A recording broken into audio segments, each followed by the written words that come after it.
Assalamu alaikum. Ар bir адам сүрдейт, bir гана жинди сүрдөбөйт. Анткени ал реалдуулукка туура баа бере албайт. Калган адамдардын бардыгы сүрдейт. Болгону кимдир бирөө ал сүрдү жеңгенди билет, кимдир бирөө сүрүн жеңе албайт жана барган сайын чүнчүп отуруп эл алдында сүйлөгөндөн коркуп да калат. Натыйжада эрксиздик, жалкоолук, ныксыроо, качуу иши кылып күнүмдүк жашоодо ала турган жеңиштеринен, ийгилигинен алыстай берет.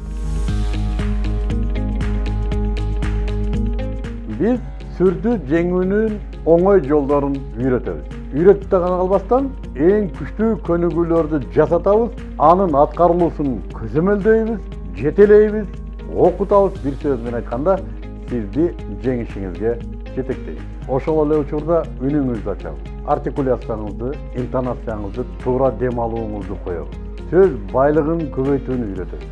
Жеке кадырыңызды өзүңүз көтөрөсүз жана адамдарды да оңой ынандыруу техникасын аласыз. Бизден ай сайын 50ден ашык адам машыгуудан өтөт. Алардын ар биринин жетишкендиктери биз үчүн чоң жеңиш.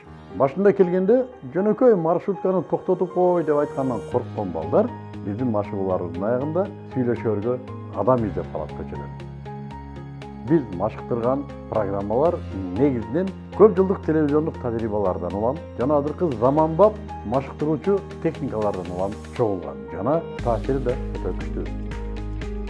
Биздин машыгуулардан кийин сүрдү жеңип гана калбастан, сиз эл алдында чыгып, адамдарга сүйлөөдөн рахат ала баштайсыз. Орундар чектелүү. Бирок сиз бизге катталыңыз. Эгер катталсаңыз, биз өзүбүз сизге коңгуроо кылабыз жана өзүбүз сизди бул жака чакырып алабыз.